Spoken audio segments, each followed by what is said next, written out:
think it's like a monkey and a gazelle walk into a bar, ask the bartender, "Hey, you have pool tables here?" Said, "Yeah, but you got to watch out. There's lots of cheetahs." Yeah, that's terrible. My brother told me one before. It was like a guy walks into a bar and he got knocked out. That, that's funnier than the one I just made up on the spot. I didn't think that was funny Okay. either, though. Oh, we're recording. Oh, hi. Yeah. Hi. Nice to meet you. My name's Brooke. And I'm Perry from Monkey Guitars, and this is my YouTube channel, Northern Gazelle, and I have Brooke running the operations. Excellent. He's my overlord. Yeah. No, there's a guy named Gordon that's the overseer here. Oh, we'll meet Gordon later. Yeah. Okay, perfect. Okay, yeah, and yeah, my name's Brooke, Northern Gazelle, idiot on the internet. You actually have skills and knowledge and things that we'd like you to share with us today. Theory is good, yes. Yeah, okay. So maybe I'll start off just with a brief introduction to kick off why we decided to have you on the channel. Okay. Sure. So without getting too political, we know things are a little spicy between Canada and the US, our best friends down in the South. Some tariff situation going on. Don't want to get into politics here too much, but that kind of sparked an idea in my head that maybe we should focus, or I should focus, some videos on some Northern guitar builders, some Canadian manufacturers, and some local shop owners. Yeah. Sound like a cool idea? It's a good idea. Cool. Absolutely. Okay, so you, as I understand it, are a luthier. Can you please explain what that is? Generally, I don't like telling people I'm a luthier because I'm new at it. So I always say, oh, I'm a luthier in training. But luthier is actually a person that builds string instruments. It's not necessarily only guitars, but it does go into violins as well. I unfortunately don't build any violins at this moment, but you know, who knows? Maybe one day I will. Um, for myself, I do build custom guitars, mostly acoustic. I am starting to dive into some CNC electric guitars. I also do setups and services for guitars. I'm trying to get my foot in the door for violins. As far as I've been told, there's actually no one here in Thunder Bay that does violin or string instruments, setup, maintenance, or repairs. And the last thing I do is repairs on, obviously, mostly guitars for now, but violins. I think you do some drum work too. We'll talk about that in a bit. We do some drum work, but we'll talk about that a little later. Sure. Yeah. Okay, so how did you get into this craft? How did you get into luthiering? You know what? I've actually been playing for about 20 years, a little over 20 years, but I took a big break, probably stopped for about a good 10, 15 years. And we moved here up to Thunder Bay, September of 2020. And I was thinking, I got to get back into playing guitar, just having to put it off for so long. And, I believe you're in the same boat where you're hoping to play some guitar yourself. Yeah, I spend way too much time editing videos now that I don't have as much time practicing guitar. But that was the whole point of getting into the YouTube channel, is to kick my butt into gear to actually play some more guitar. So I'm going to force myself soon to play some covers, record them, and that'll get me playing, I think, a bit more. Yeah. Gotta keep yourself motivated. And so back to how I got into this. I played on one of my guitars one day, and I kind of went, how do they build this stuff, right? I mean, I know back then, even with the electric guitars, it's a solid piece of wood, and it can't be that complicated, right? But with the acoustics, the bends, the cutaways, the sharp bends. So I was like, yeah, surely it's a lot more complicated than it looks. And after getting some research done, we found that there's a Ham Tone Guitars in Winnipeg that's run by Jeremy Ham. And I will say, because I'm more of a mechanic by nature, so hand tools of that, like planes and chisels was very new to me. And going to a course, not really having any experience in that kind of stuff, it was a lot to take in, honestly, and all the information. Even though the acoustic course is a 5 week course, with all the new information coming in, it was really a lot to take in.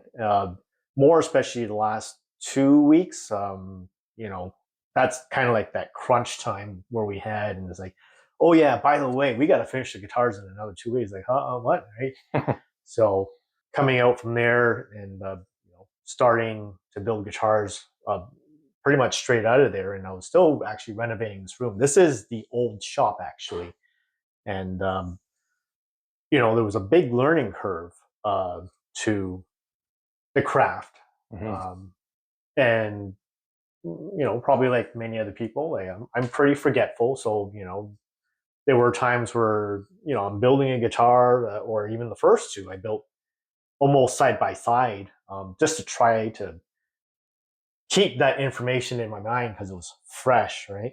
Luckily, there's YouTube. Yeah, I mean, Jeremy actually does have some videos on YouTube, and not only Jeremy, but there are many other luthiers out there, and that's where I get some ideas from there, some magazines.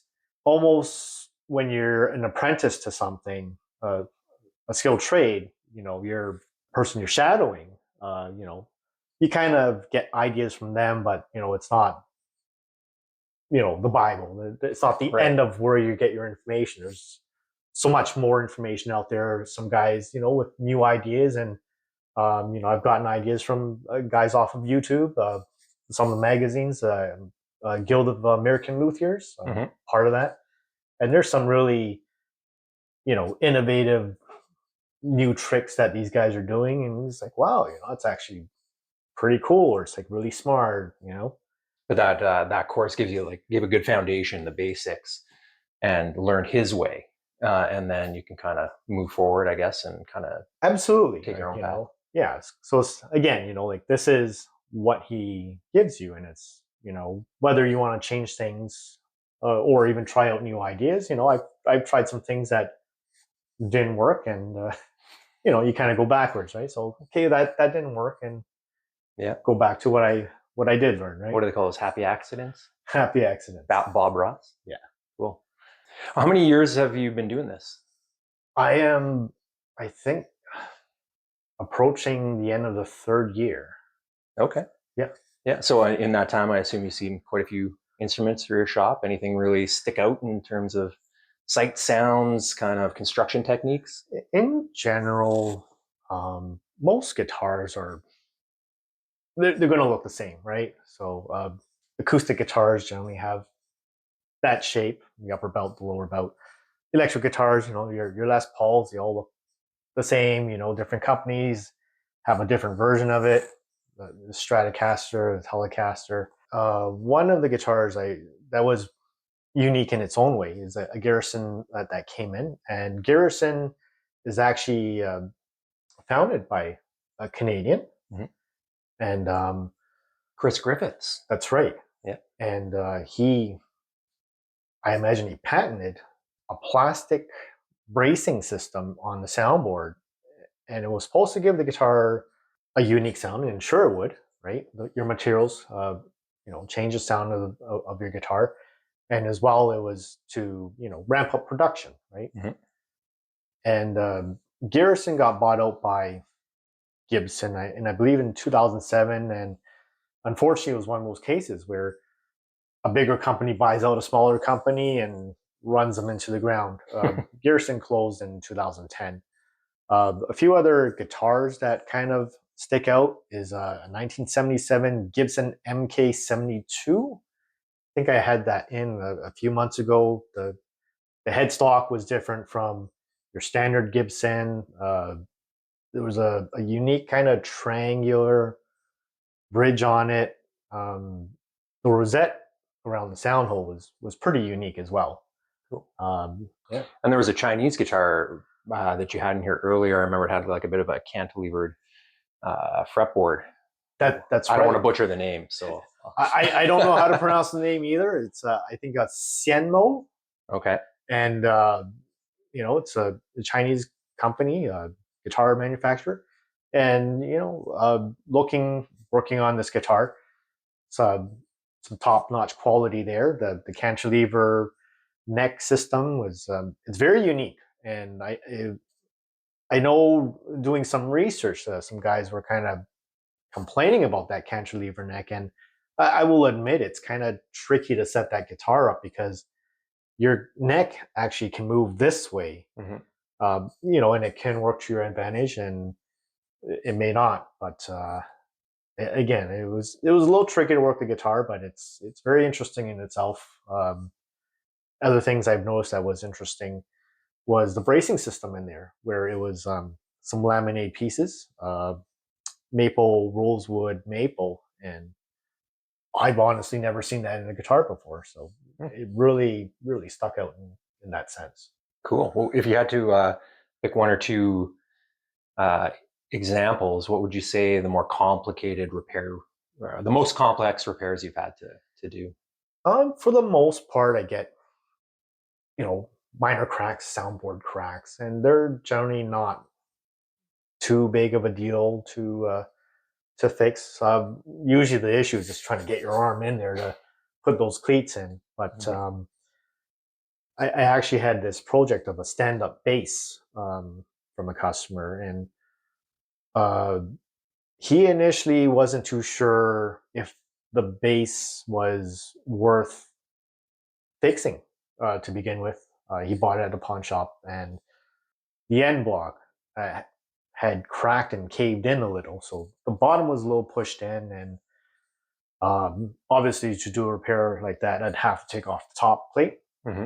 which is the soundboard of a guitar. So I had to take the top off, which also meant it didn't necessarily mean I had to take off the neck, but the neck was also twisted or Oof. crooked Yeah. on there. So I took the top off. It didn't come off too bad because it was already separating in a few spots, and going in there, and it's like, okay, well, there's a few cracks here, and I'll fix the cracks. I took out the end block there. I replaced it with a new piece of wood there. Had to drill out the hole for the end pin, tapered it with a reamer, uh, do the top plate, glue the top plate back on, and then the neck, unfortunately, was still twisted in the end, but I tried my best to straighten it out as much as I could. Yeah. Yeah, I guess it's an asset to know how to build a guitar or a stringed instrument like that from the ground up uh, when you're doing repair work, because you can understand how all the pieces work together and that's fit. right. Yeah. So what happens if you can't fix something or a repair goes wrong, or you think it's going to be a big challenge, you're not quite sure how it's going to turn out? One thing uh, I always forget, uh, you know, I guess as a house policy, like even some stores should do it, where they tell you, hey, look, as much as just say even a setup on the guitar, change some strings. Like we try our best to handle your instrument, uh, you know, safely, but just sometimes things happen. Like sometimes you'll bump someone's guitar, or but when it comes to repairs, just you don't know what else is going on uh, until you really get in there. Just say you had to take something off, or sometimes even when you look into a sound hole, that's then you realize there's a lot more going on than just taking a look at Right. it, right? And hard to quote up front on the spot when you don't know what else really is going on in there potentially. Yeah, it's been tough for me to quote on the spot, and unfortunately, I'll give a quote and then it's like, oh, geez, like there's a lot more in here, but I have already given the quote. I think the good thing about that is more going on. It's kind of like, oh, there's something more to fix, right? Mm-hmm. I will say, when I get a customer's instrument in that's repair than your general setup, I'm actually more excited to do that than putting strings on the guitar, right? Right. It's just like Yeah. What did I hear? I was listening to one of the luthier channels. I watched T. Woodford. I think he actually repairs out of Hamilton. And he was saying he loves the complicated repairs and stuff, Hmm. but um, when you're working on something for 6, 7 days, sometimes depending on how complicated it is, so there's obviously drying time and set time between different steps of your Gluing, yeah, project. yeah. But he likes the simple setups as a little palate cleanser between the big feasts of a massive repair. However, he likes having both because it gives him a little bit of a break in the intensity and stuff like that. It does. Sometimes when there is a big repair and some small jobs, and like you say, especially when it's glue drying, like, you're not gonna sit there and watch glue dry, right? Right. You Um, haven't done that? No? just briefly, maybe a couple minutes, Yeah. but Sounds fascinating. yeah. Yeah. But I've actually had a couple guitars where, like you said, it's I had it for weeks, months, Yeah. and I know when I can say, hey, you know what, this is beyond me, and I've actually taken these guitars to my teacher, Jeremy, Okay. in Winnipeg, and it's just I've tried my best on this, and I can't figure it out. So Yeah. I guess you stay in the business long enough, you see enough little things, right? And pick them up. I It's like something you can't know everything within the first couple of years. You're going to learn over your career. Yeah, and with especially guitar repairs, what is not consistent. Sometimes even some of the wood I get, there's a crack in it already or something, and it's like, okay, well, you know. But when you have a finished instrument, and again, when you get in there and it's like, oh, there's a crack here that I didn't see, but it's on the inside and not the outside, right? Right. Or even like brand new from the factory, how many Martin D10s or D20s can come out and you can play 20 of them and they're going to potentially all sound a little bit different. Yeah. Like there's Uh, probably something going on there because I imagine their manufacturing technique is pretty on point. It's just you get your little wood inconsistencies and things. Yeah, and sometimes those little inconsistencies can make a that magical guitar that everyone's looking for, right? Right. So Okay. So obviously hard to give quotes on the spot. yeah, And, we understand we're shooting this video around March 22nd of 2025.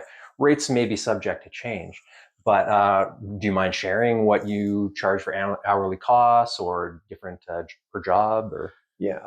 I generally say like I'm $50 an hour, but it's not necessarily something I follow. Um, it's just kind of just to throw a number out there. Mhm. Uh,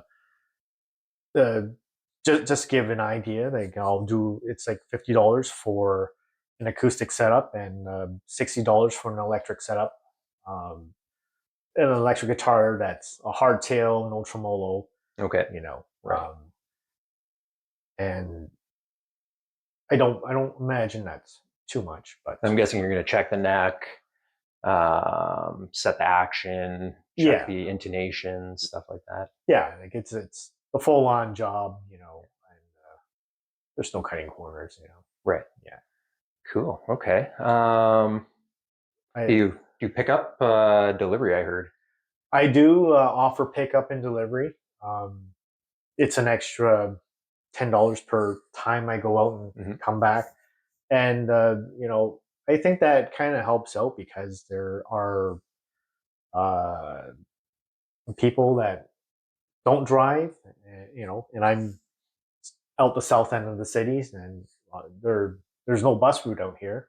Mm. Yeah, so for more especially busier people, or they don't have the time to drop off Yeah. and pick up. It gives them a little break, so to speak. I know people who have a single Tim Hortons coffee delivered on Skip the Dishes. I What does that cost? can't imagine 8 times the price of a coffee, but plus so plus tip, right? yeah. So switching something, well, let's change gears a little bit in the Sure. conversation. So I know we talked about this off camera a little bit. I planned, well, I've actually ordered and it has arrived. I bought a kit, a guitar kit from Solo Guitars, an electric kit. Uh, Initially, my plan was we're going to order that, build it with my daughter as her first electric guitar. She really wants to learn now. I've tried getting her into it since she was 8 years old and failed miserably, but now she's the one coming to me saying she wants to learn. So that's probably a good sign. And yeah, as I understand, I think you had potentially built some kits in the past, and I don't know, maybe we'll talk about that. What do you think about guitar kits? Sure. I've also purchased a few solo guitar kits, and you know, it's obviously not like building a guitar like from scratch. I'd call it Legoing. You just Mm-hmm. kind of put things together. Obviously, you're gonna have to sand the body and finish it the way you like, but Mm-hmm. I think that's going to be the most labor intensive part of it. Um, those kit guitars are generally priced as an entry level guitar, and they're actually not that bad. Um, Once you finished it, and I've seen some really nice projects on Solo's a website. They do a guitar of the month, and there's some guys with some Mm-hmm. pretty good skills out there and make some really flashy looking guitars. Yeah. Yeah. So the rack is empty right now. It was full earlier. We're going to showcase some of these, but Yeah. your snare drums. How? Tell me about that. How'd you get in? How'd you go from guitars to drums? The magic of editing. Yeah. What are we holding in our hands right now? Space dust. Space dust. Should you snort space dust? Absolutely. Okay. um, okay. So obviously we have some snare drums in our hand. How does a guy who just learned how to build guitars get into snare drums? I've got a couple customers that I sponsored some acoustic guitars to. Steve Clark and Jason Bozek of the Sensational Hot Rods. And in the summer of 2023, I met the spring or the summer of 2023. I met with their band and their drummer Dave Ketchum, who played for Coney Hatch back in the '80s. And Dave said to me, "Let me know when you start building snare drums." And I wasn't even sure if he was serious, if he wasn't serious, and I kind of let that, you know, sit in my mind for a year and year and a half, and I go, I better build a snare drum before one day he goes, hey, I'm still waiting for that snare drum, right? Uh, so obviously I went on the internet to do some research, and I found there was two ways to build a snare drum, which is the stave style, which is more like how they build barrels, Mm-hmm. and the veneer style, which is just laminating veneers and the the circle. Yeah. Um, Now, because I didn't know how much interest there would be in snare drums, just in general, um, even though like I don't even know anything about a snare drum like prior, but Don't drummers just bang things? If it sounds good, they like it? pretty much I Yeah, think okay.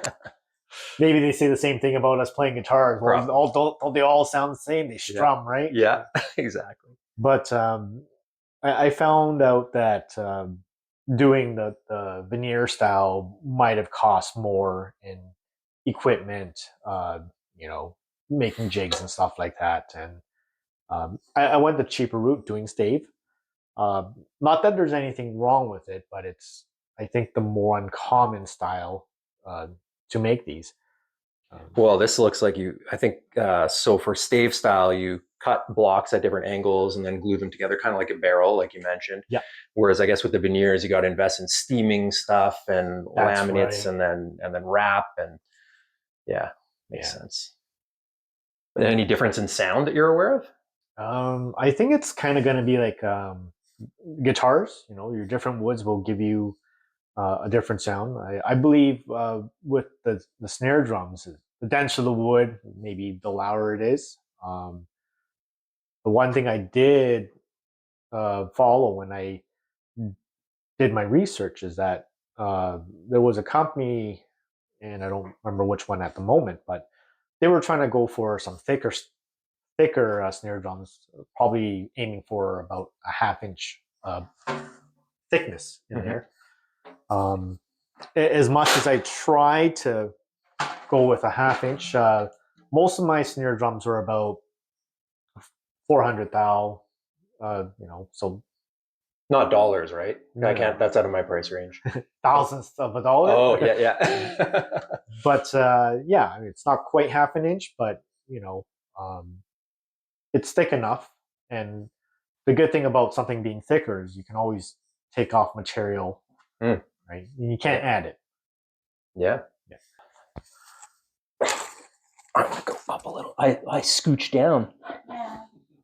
I probably look like a little child sitting beside you. Did you notice that it was going down when it was recording? So Perry was playing a trick on me. He gave me a chair that slowly goes down because he knew. Well, I'm tall. that other one over there, the hydraulics, it's a Right. known issue that you'll kind of start going down. Right, too. but then I'd just be spinning around, entertaining myself. Oh, you would be during a conversation. Yeah. So we've talked a little bit about guitars. We've talked about your drums. You mentioned violins earlier. What are your future plans? Like, what's on the go now, and what are you hoping to aim for in the future? With the guitar building, I'm always kind of thinking or trying to find some new innovative stuff, outside the box kind of stuff. One of the guitars that I actually finished recently, unfortunately, it's a left-handed southpaw guitar, but it's got an armrest over here, and also the sound port. Okay. Which I am also doing on a current guitar build I'm doing right now. With the sound port, on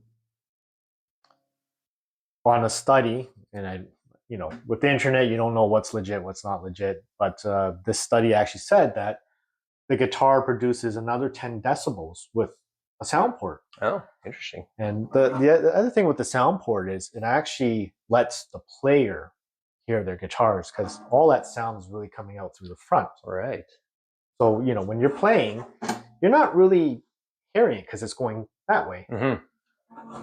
So I thought that was kind of neat, and I'm looking to kind of make that like a standard, the arm bevel, sound port, or even with a custom built guitar. Obviously, it's an option, right? Right. Maybe someone doesn't want a bevel or a sound port, so somebody might want a belly cut. Maybe. Yeah. And another thing that I'm looking to do in the future is to do an archtop course at Jeremy Hamilton Guitars. For some reason, I actually think archtops would probably hit pretty well here in Thunder Bay for musicians. For myself, it'd just be moving forward, the next thing on the build. It's a little different with carving the top and the bottom, and I think with going with the arch tops, it's actually one step closer to that violin build, where they carve the top and the bottom on those wood pieces. Nice. So that'd be like jazzy style guitars, I guess. Yeah. Awesome. Okay. So anything you want to talk about I didn't ask you about that didn't come up in our discussion? You want to mention your cool cats or beautiful girlfriend? Nope, absolutely not. Gorgeous views of the mountains that you get to wake up to? Nope. Okay.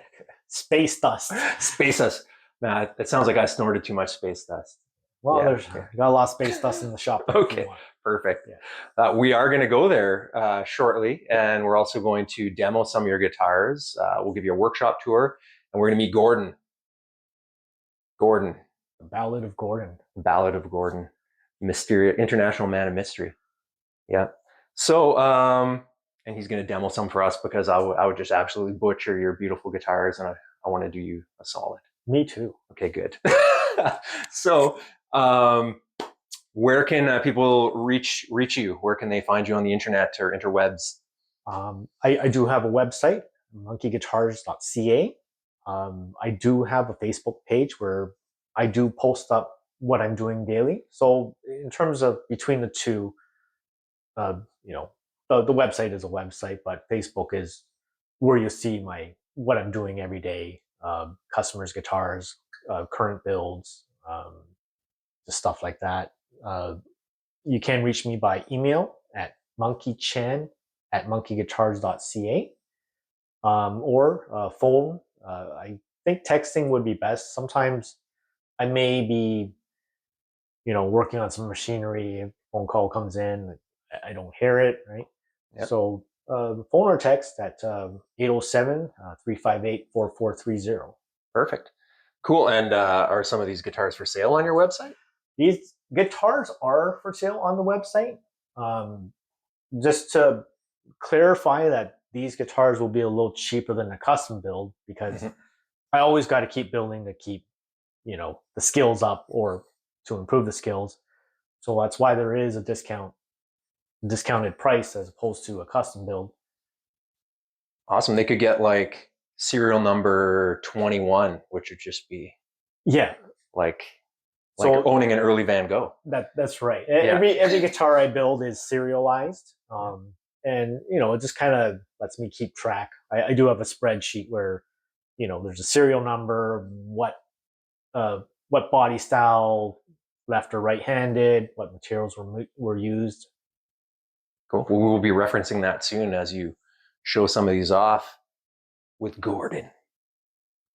Gordon. Cool. Okay. Well, thanks for very much for taking the time, and we'll see you guys in parts 2 and 3. Cool. Nice.